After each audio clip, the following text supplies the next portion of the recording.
So thanks for coming. Yes, did you want to say something? You can introduce yourself. I can introduce myself. I got a list here. I appreciate it. So thanks for coming. This is tea time. My name is Gianna. I'm Program Development Officer for U.S.-Asia Partnerships for Environmental Law. If you're unfamiliar with us, we're right here. We're this building over here. And we do a lot of project work in China and some in Southeast Asia, Myanmar, Cambodia. A lot of it is capacity building in environmental law, helping NGOs bring civil suits if need be, or doing judges training, things like that. We have started this tea time to sort of foster a dialogue on campus. We wanted to be a little bit more connected with students on campus, and throughout the school year, we invite them to do the presentation. So students usually just come to me and say, hey, I want to do a presentation on this. And I say, that's great. As long as it's something to do with the environment in Asia, we're good to go. And it's been working out pretty well so far. Today, I'm going for it. I'm also a student here. I'm trying to get a master's in energy regulation and law. So I've been focusing on doing a little bit of preliminary research for my independent research project. And I want to focus on China electric industry. I am by no means an expert, and so this is an opportunity for me to sort of synthesize what I know, and any questions you have will be really useful for me, any thoughts you have would be really useful for me. We were told we have a large crowd, but we don't, so I welcome you to come a little closer, because I'll be kind of speaking from this chair here. And I can yell if you want me to, but it would be easier if you do kind of scoot in. There's nice lounge chairs in this room. It'll be a little cozier. Yeah. Take a lounge chair. Make yourself comfortable. I'm your first. Oh, this is a much better view. Perfect. There you go. Great. And it should only be about a 20-minute presentation. Feel free, if you need to leave at any point, you're welcome to get up and leave. If you want to stay afterwards, we welcome you to stay afterwards and sort of talk about the issue or any thoughts that you have. We'll go from there. Great. All right, let's get started. So Chinese electric industry, structure, regulation, and reform. When we're talking about industrial structure for the electricity industry, we're kind of talking about the electricity supply chain, from generation to transmission, distribution, and then end use. And we're asking questions about how many actors are involved in each of these stages. Are these actors private sector? Are they public sector? What are the rules that they follow, and how do they interact, and how are they regulated? And all of those different pieces have implications for greening the electricity grid, whether there's sort of a strong, yeah. Does the fan need to be this way because it's kind of cold? Oh, sure, yeah. You can point it this way for sure. Okay. Thank you. It's chilly over here. How's that work? That's perfect. Yeah. Does that work for you? Yes, thank you. Everyone's good. Okay. So it has implications for how easily or difficult it is to onboard renewable energy, to bring other resources like energy efficiency or solar or sort of end use demand response. All of that is impacted by sort of the rules and the industry structure. Before I go much further, does anyone know the difference between transmission and distribution? Me neither, but just kidding. I know a little bit about it. So as Professor Michael Dorkin says, you kind of know it when you see it. Transmission is sort of coming straight out of the generation. It's really high voltage. It's those, they almost look like Eiffel Tower structures that are bringing really high power, long distances. Whereas distribution are sort of the poles and wires you see outside your building. It's dropping the voltage down. And these are, in the US, managed by different groups. You have sort of your regular utility that you interact with that tends to be a distribution utility. They're working between you and them, whereas transmission tends to be a bottleneck. You know, there's very few lines in general, and there's a lot of power going through them. And so they're managed by large transmission or grid companies. So in China, similar to a lot of other places, historically it was vertically integrated. And what that means is that from generation to transmission distribution was all owned and operated by the same company. And that was the state. And that wasn't an issue until about the 1980s, where there was significant, hi, welcome. Hi. Come on in, help yourself to some treats, tea. We've got some chairs back there if you want to join us. Welcome to my old roommate. He's not here. Not here? Not yet, at least. Not yet, no. In the 1980s, there was a significant short supply of electricity, and I think this was sort of coupled with some growing economic development, and they weren't quite keeping pace with it. So the government decided to open up to private investment a little bit. They started to say, okay, on the generation side, a couple different private investors can invest and build more generation out, and it did help kind of expand that. In 2002, in China, there was sort of this big restructuring, this sort of broader thing where they really wanted to break apart the massive state-owned generation, transmission, and distribution. Because still up until that point, there was really one very powerful state-owned company that managed all of that across the entirety of China. So what that looked like is they took one big state-owned enterprise and broke it into 7. And so that was introducing a little bit more competition, or at least geographical diversity. So 5 state-owned enterprises became generation assets. So they own and manage power plants or renewable energy facilities or anything that generates power. And then they created 2 grid companies, which manage the transmission through distribution, through any sort of retail services that you get from your power company. The generation, yeah. So what's the geographic scope of China's southern? Is it just Guangdong province or? Yeah, it's not large. I think it's the majority of it is State Grid Corporation of China. I can't tell you exactly. I think Yunnan might be part of it, but it's not a huge part of it.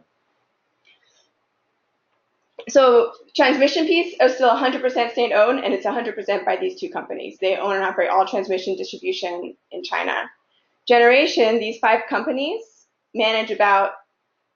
These 5 companies are sort of all these different colors from 2008 to 2014. So they own about 50% over the years of generation in China has been these 5 state-owned companies, which you're like, okay, state-owned is about 50%, but another 45% is actually other state-owned organizations. So there's really still a very small percentage of privately owned generation in China. This, like, a big chunk of this remainder of orange is provincial level companies that manage their own power plants, usually coal, and that has some sort of cross incentives, which I'll talk about in a little bit. Yeah? What is the total installed capacity in China? Oh, God. I don't have that number, and I don't know it. Roughly? I don't have the number, yeah. Great question. I should write it down somewhere. Yeah. Okay. So that's a little bit about the structure of who owns what and what it looks like. And I'll talk a little bit about regulatory oversight, how this is overseen. So in the US, you have sort of at the state level, there's a lot of state utility commissions, and they look over what's going on with the generation or transmission or distribution utilities in your state. If it's crossing border, if it's wholesale, which means it's selling power to be resold, then we have something called FERC, which is the Federal Energy Regulation Commission, and they do a lot of oversight of utilities and independent grid operators, transmission companies, things like that. In China, it's a little bit different. The National Development and Reform Commission is a very powerful macroeconomic agency in China, and they have a lot of control over energy pricing. So they set a lot of the prices for how much, if there's a power plant, how much they can sell the power for.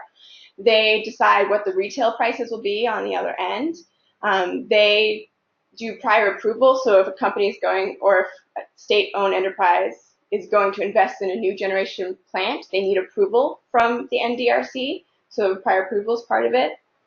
The National Energy Administration, which is the third one down, NEA, is sort of a sub-part of NDRC. They do entry licensing. So on the rare occasion when there's new private generation or a new state-owned company coming in, all of them need a license, and all of them are given from the NEA. But there's a lot of other stuff that power plants have to be regulated under. So, emissions, there's now a new carbon emissions trading scheme that kind of got launched December 2017, so very recently, and that's all run by the Ministry of Ecology and Environment. So they sort of have some regulation coming in, but you can see here, like, the Ministry of Finance, MOF, generates accounting and costing principles that these different companies also have to follow. So there's a lot of different layers and a lot of different ways that these generation, transmission, and distribution utilities are regulated. This is sort of another graph or another view of looking at it. The state council is basically the equivalent of the executive branch in the US. And so they have these different agencies underneath them. You can see NDRC under there. MEP is the old MEE, which is the Ministry of Environmental Protection. So back in 2002, where there's this big restructuring and they took the one big state-owned enterprise and they broke it into 7, they created something similar to FERC. It's called CERC, State Electricity Regulation Commission. And they wanted to sort of have this similar strong oversight where they could really push for market trading and they could really push for breaking up monopolies. And CERC tried to do some of that, but it wasn't given all the authority it needed. It couldn't set prices, couldn't do any sort of rate making, and it couldn't prevent companies from investing. It didn't get the authority of investment prior approval, which is what this NDRC does have. So it basically had half the ability to control and not the other half, and then it just dissolved in 2013 because it wasn't working. So there's still sort of this balance of different agencies doing different things, and it's hard to have clear oversight. Can I stop you just Yeah, for a sec? So yeah. I hadn't realized that CERC was dissolved. So what is the successor agency? So right now, NEA and NDRC are pretty much playing that role. Oh, really? So like energy planning still happens in the planning office of NDRC. NEA is doing some of the planning too, but Okay. Sorry, I didn't. Yeah, there's not, and I'm not. I could also say like I'm not the best expert in this, so there's not quite clear distinctions on what each of these roles are in some ways. So other than the fact that there are all these agencies, there's also the challenge that a lot of these companies are state-owned. So you have this sort of complex web of regulators also sometimes owning or being closely related professionally to people who are owning and operating these facilities and making money off of these facilities.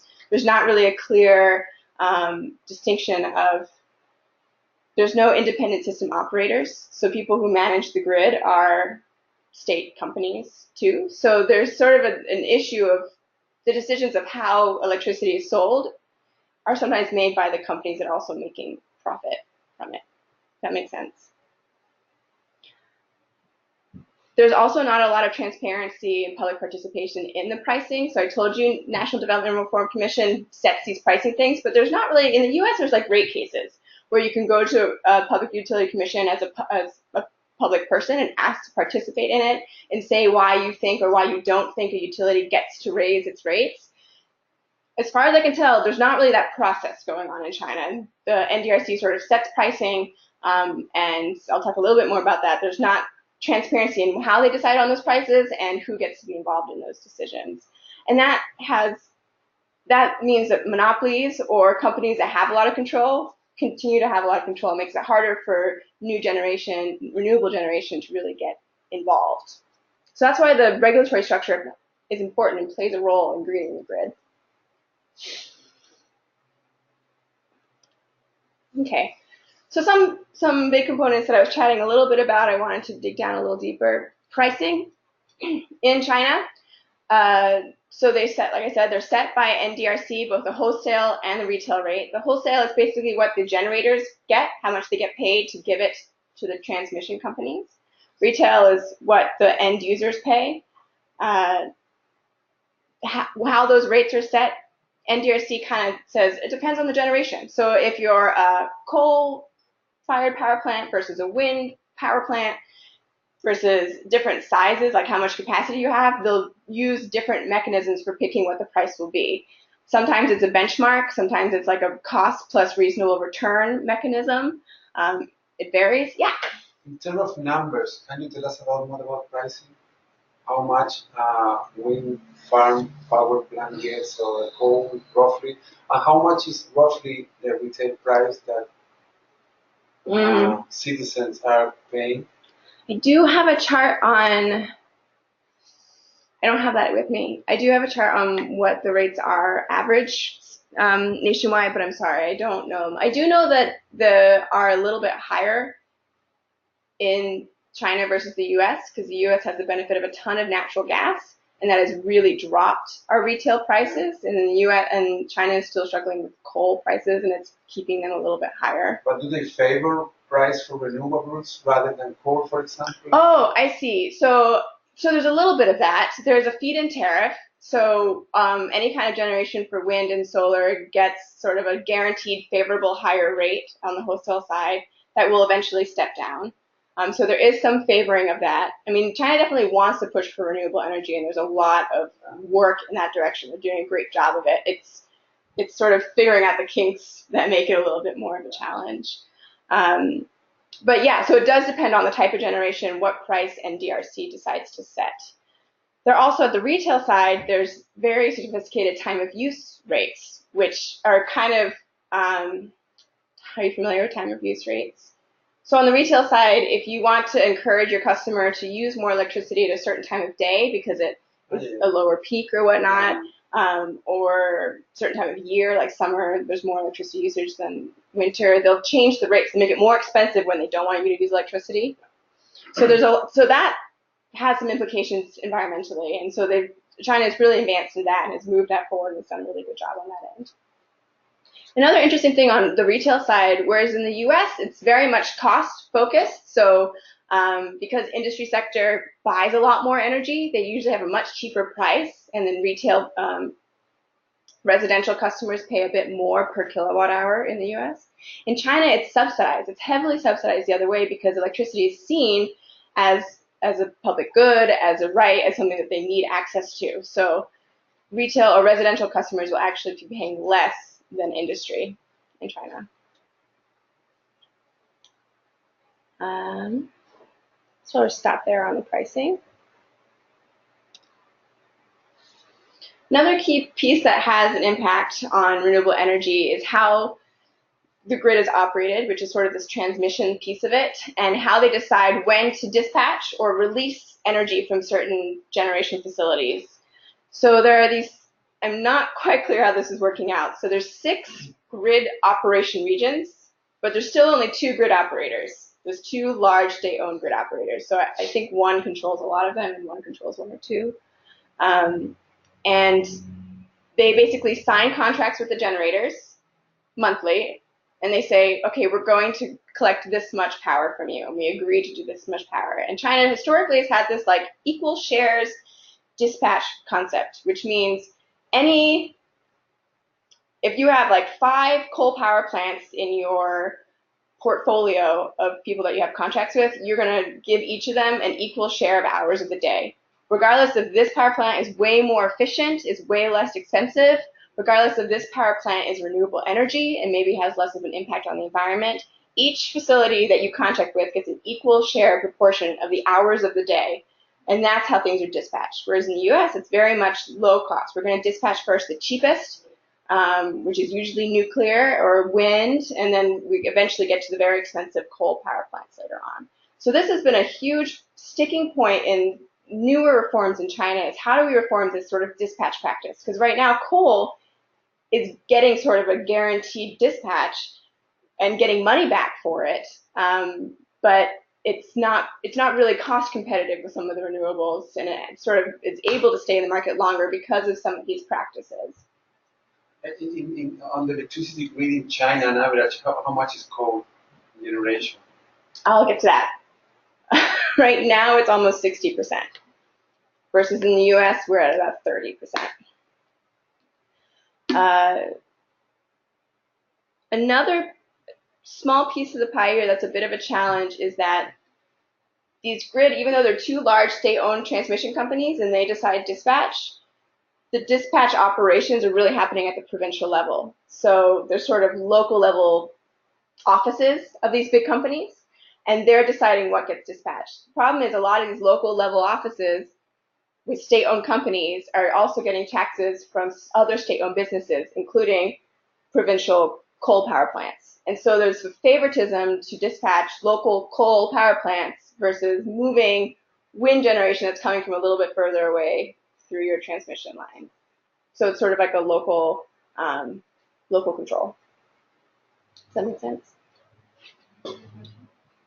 Yeah. Is it still equal dispatch right now? No, so they're going through a whole reform, which I'll jump on.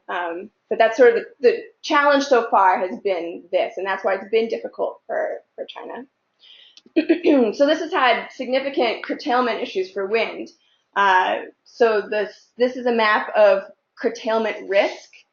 It's mostly in the northwest. That's largely because that's where all the wind resources are in China. And curtailment means that there's all these wind power plant generators, and then their power, even though they're generating at the time, the wind is blowing, they're told to stop. They don't actually buy the power from them. Because of the dispatch rules, because it's equal shares and they have to give some of these hours to that coal plant next door. We can't actually release this wind energy that's coming through. So wind investment's a little bit risky in China because in the US at least, it's going to be lower cost. It's probably going to get dispatched more quickly. Whereas in China, like for the last few years, it's been, well, we might put all this money into this wind facility, but then if it doesn't get dispatched when the wind is blowing, I'm not going to make money off of it. They're not going to sell my power. And so that makes it less likely that people want to invest in it. And then that challenges advancement of renewable energy in China.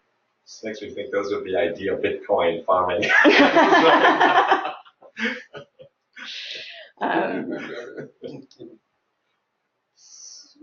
So I've talked a little bit about some of the reasons for the curtailment. So it's equal shares. That dispatches largely the provincial level, so there's a provincial preference for it.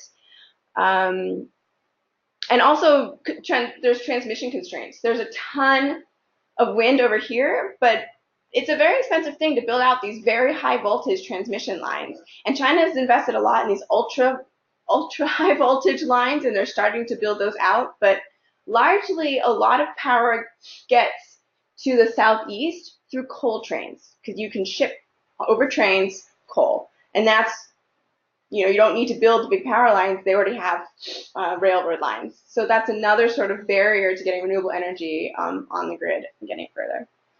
So in 2007, a couple years after their big reform, they started to see this as a challenge. So they passed a law that said priority dispatch to renewable energy. You must dispatch it. You have to give it first chance along with nuclear. That wasn't quite working. As much as they said that was going to work, they didn't quite see that happening at the local level. So there were some efforts to change it. They didn't quite get there. Kind of going to your question, another challenge that they're playing with is this resource mix. So China, in contrast to the US, where about a third of our generation mix is coal, as in 2016, it was almost 60% in China. And this is generation capacity, so what's installed. So most of what's installed there are coal power plants. Even 2040, they're predicting it'll still stay about 30%. This is looking at what's generated, and actually coal has a larger percentage of generation than what's installed. So if you're about 60% of all the capacity that's possibly installed there, almost 70%, probably around that same year, is being dispatched as coal. So their overuse of coal significantly. Why is that? In the 90s, when they started to encourage private investment, they gave a lot of really beneficial pricing schemes for coal power plants. And so there was a ton of investment in it, and there was not a lot of focus on them being efficient. So the people were building very inexpensive, very small coal generators. I think in 1996, there was an average capacity of like 46 megawatts. I think, and maybe Professor Dorkin knows a bit more, I think when you build a power plant, on average for coal, it's about 200 to 500 megawatts in the US. 350 to 500 would be very normal. 500 would be very normal. So a 46 megawatt facility is very small, very inefficient. Wood chip plants, okay. Again, the local investment decision, because there's a lot of money being made at the local level and they sort of decide that, they're investing more in coal. And then there was a slump in growth. So China had this like big boom at the end of the 90s and early 2000s where they thought, oh my gosh, everyone's going to want electricity, let's invest in all this coal power plants. And that sort of slowed down. So electricity demand is not as robust as they expected it to be. So there's this really significant coal overcapacity, power overcapacity in general in China. And the focus, again, was on generation. When they were doing all this investment, it was on generation, not on transmission, so that when you did want to switch over, to wind or something like that, you can't get it to where you need it to get to. You're still depending on coal trains to get the power where you need to get to.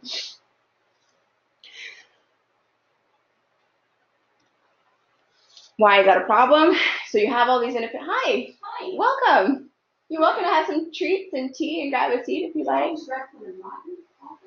Oh, pardon me? I was just modeling the name. Oh, welcome. So why is that a challenge? Well, small inefficient units. There's chairs back there if you want, and you're welcome to have some treats if you want. Somebody else come on to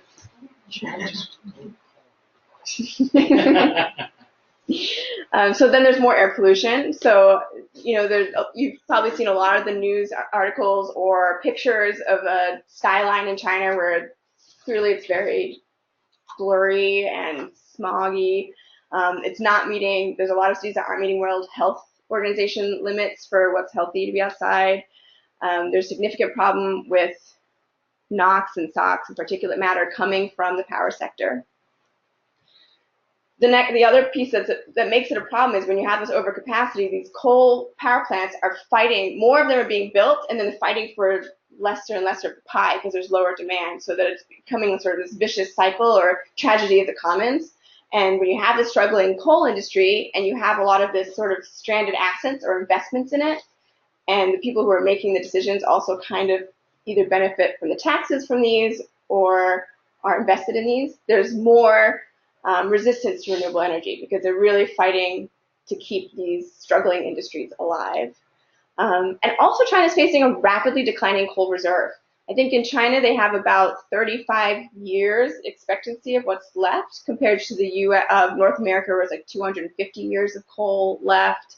Russia has about 500 years of coal left. So China's starting to say, we know that there's all these health impacts, but we're also kind of worried about the reliability and security of our energy grid long term. We have 60% dependence on coal, and we're rapidly declining in those resources. So that's another piece of why they're pushing for renewable energy is for their own security and stability. Yeah. Not all coal is created equal. And anthracite coal with lots of calories for every pound is what they strip off first. Then they go after bituminous and ignite the coal with a higher dirt content and about 3 calories. So when you say you've used a third of the tons and you pick the other 2/3 from last year, the third of the tons you've used might well be 70% of your total calories. Mm. And so the crisis of coal shortage, it's just measured in tons as to actually one. They're very ready to be concerned about a shortage of high quality. If you don't have it, you need 2 railroad cars for every railroad car, 2 railroad locomotives for every locomotive. Everything else needs to be covered with one and a half people. That's great, thank you. In that same vein, not all coal is created equal. Coal is used really for 2 primary purposes, one being for energy production, the other being for steel production, iron production. And those are really not quite the same. They are different qualities of coal and different constituents of coal. And so, obviously I missed most of the presentation, I apologize for that. Fine.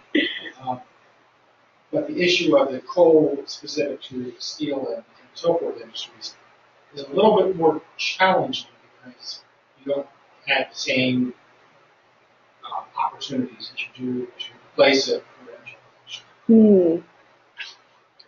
I do know that China is also struggling with an overcapacity of steel production. And so they've done some pricing mechanisms on the energy side to disincentivize, to make it more expensive for steel producers. And I'm sure it's combined also with And that's coal. exactly why one of the reasons why they have been importing coal from the U.S. It's not necessarily for energy production, it's for steel production. Interesting. It's specific coal for that production. Hmm. So it'll be interesting to see. Yeah. Great, thank you.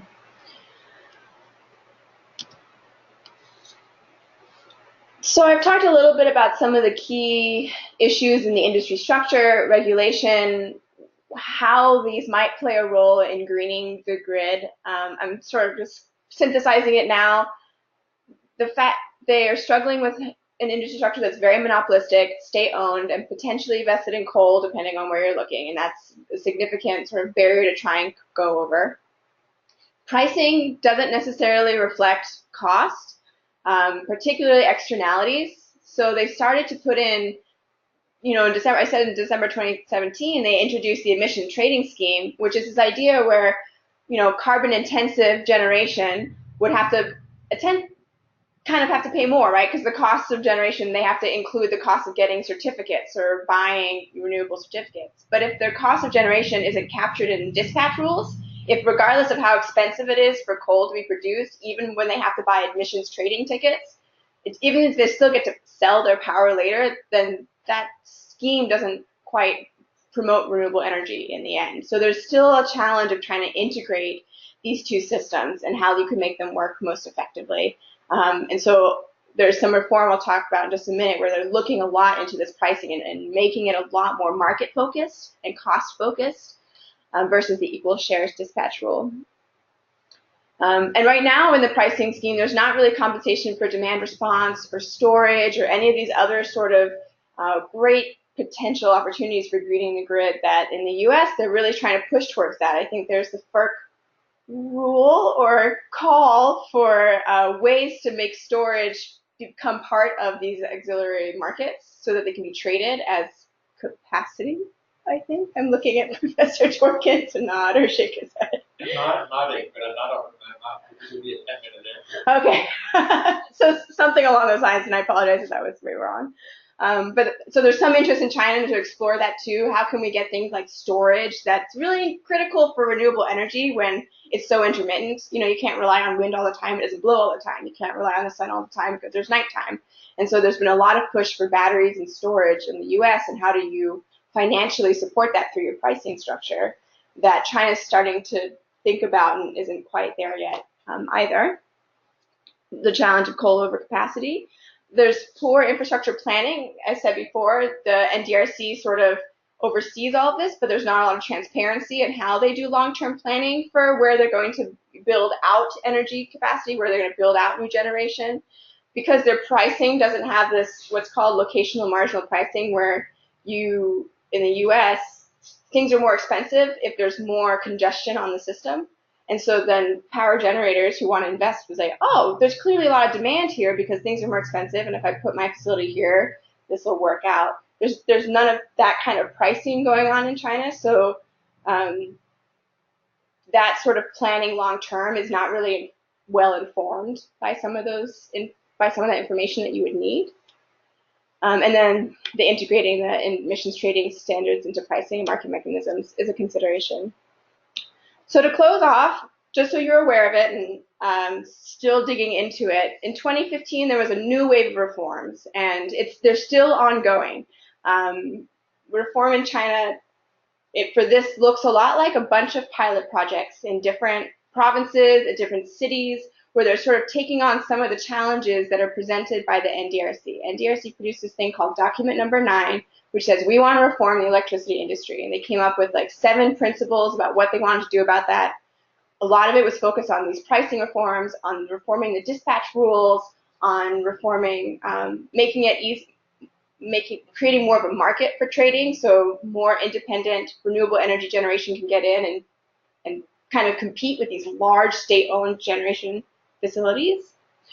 So that's ongoing right now. They've made some advancements. Like you asked, Tip, there's not the equal shares dispatch, where they're trying it in other places where they're not doing that. They've made it mandatory that renewable energy, if you're a grid company and you're buying renewable energy, you have to pay back.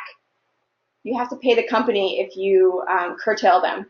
You've guaranteed a certain amount of hours to them, and if you curtail them, you owe them money. And that's sort of a new rule that's come with this reform to try and create a bit more market certainty in renewable energy development investment there.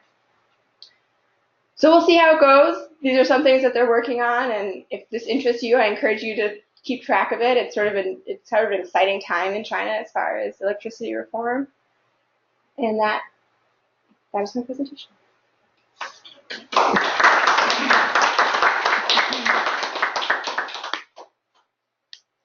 Any comments or questions?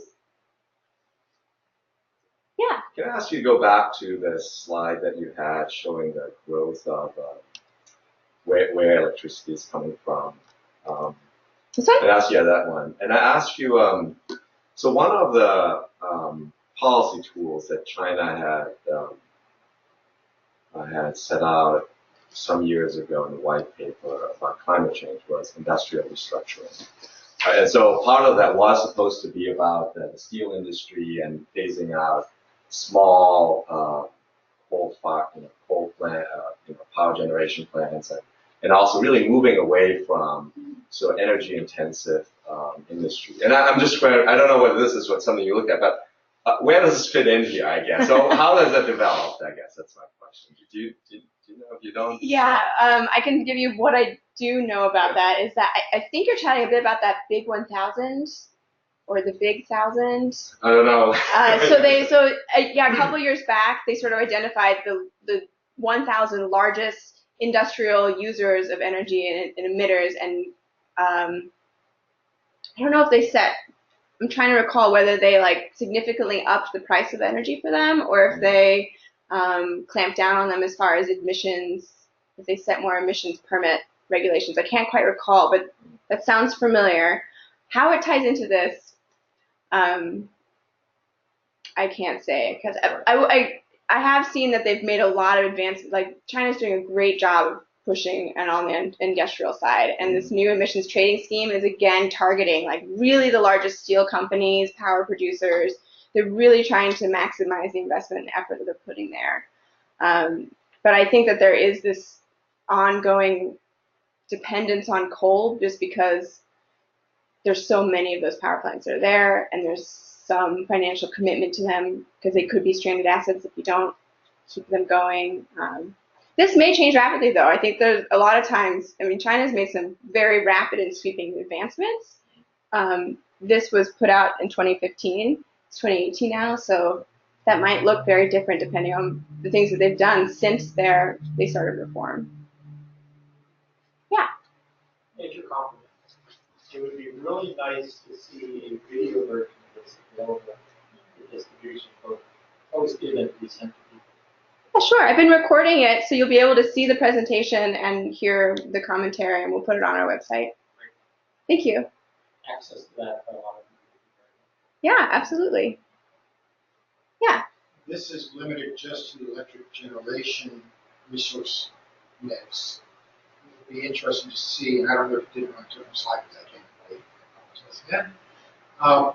The energy use across the board, the broader use, and where the opportunities might exist for reductions there as well. Mm-hmm. Yeah, thank you. I think that's a great point, and that's something that I'm still struggling with as a Merle student is getting my full sense of the grasp of the entire energy field. It's so broad that there is a lot of work looking into where is China sourcing their energy, not from coal broadly, but some of the other Not so much the source, but also the end uses. This is just the end use of the energy sources. Yeah. Being electricity. But you've got, for example, as I said earlier, you've got the steel industry. Mm-hmm. They have a use. And you've got the aluminum industry. Mm-hmm. They have a use. And I'm not sure if those are. They're not really captured. Yeah, and then there's all the heating, and there's transportation, all of that. Absolutely, US yeah. numbers in that a decade ago. There were approximately half of human controlled energy. I'm sorry, could you say it again? Half of human controlled energy in the US a decade ago was electric. About a third of it was motor vehicle transportation, gasoline, petroleum, and diesel. And the remaining sixth was everything else. Now, that's a decade old, it's the US, it's not China. But it shows that compared to 30 years ago when electrification was only half that amount, Mm-hmm. we are seeing in this country a rapid electrification of resources, Mm-hmm. which one that gets big attention is electric vehicles. But there actually are a lot of other sectors that are being electrified. Well, another piece, I mean, on the China side, a huge contribution to some of the air pollution challenges is heating from coal. And I remember Yanmei talking to me over the winter about there's sort of a social justice element to it that when cities need to meet their air quality standards, they will just shut down heating. And people will get very cold over the winter. So there are these other elements that are very interesting and play a role in long-term sort of energy reliability broadly, not just electricity.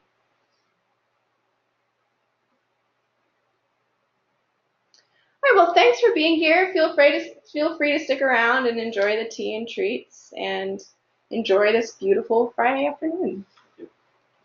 Thank you.